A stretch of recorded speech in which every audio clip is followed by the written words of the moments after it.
सिकंदर का जन्म 356 ईसा पूर्व मैसेडोनिया में हुआ। इनकी मां का नाम था ओलंपियाद और इनके पिता थे फिलिप सेकंड। सिकंदर के पिता मैसेडोनिया के राजा थे।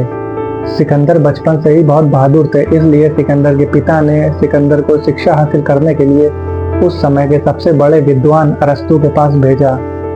ऐसा माना जाता है कि सिकंदर के विश्व विजेता बनने के पीछे अरस्तु का एक बहुत बड़ा हाथ था, क्योंकि जब सिकंदर अरस्तु से शिक्षा हासिल करने गए थे तब अरस्तु ने सिकंदर को युद्ध जीतने के भी गुण सिखाए थे।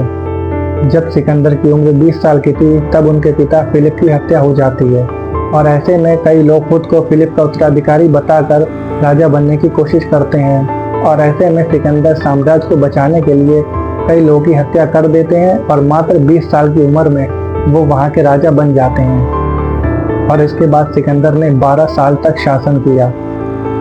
सिकंदर दुनिया जीतना चाहता था, इसलिए वो मैसेडोनिया से निकलकर दुनिया जीतने का अभियान शुरू कर देते हैं और सिकंदर की सेना में 500 घुड़सवार और 30,000 पैदल सैनिक थे। सिकंदर ने विश्व विजेता बनने की शुरुआत फारस पर हमले से की।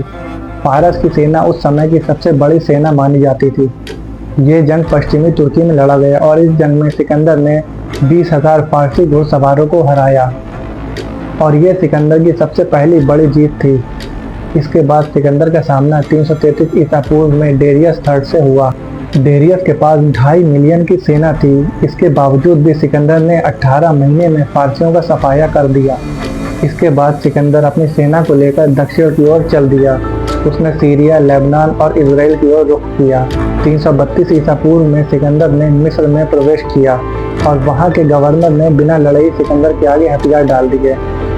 सिकंदर ने मिस्र में अलेक्जेंड्रिया शहर की स्थापना की और कुछ दिन वहां बिताने के बाद 331 ईसा पूर्व में वो मेसोपोटामिया की ओर बढ़ गया। यहाँ सिकंदर का सामना फारस के राजा डेरियस से हुआ। ये युद्ध 331 ईसा पूर्व में उत्तरी इराक में लड़ा गया।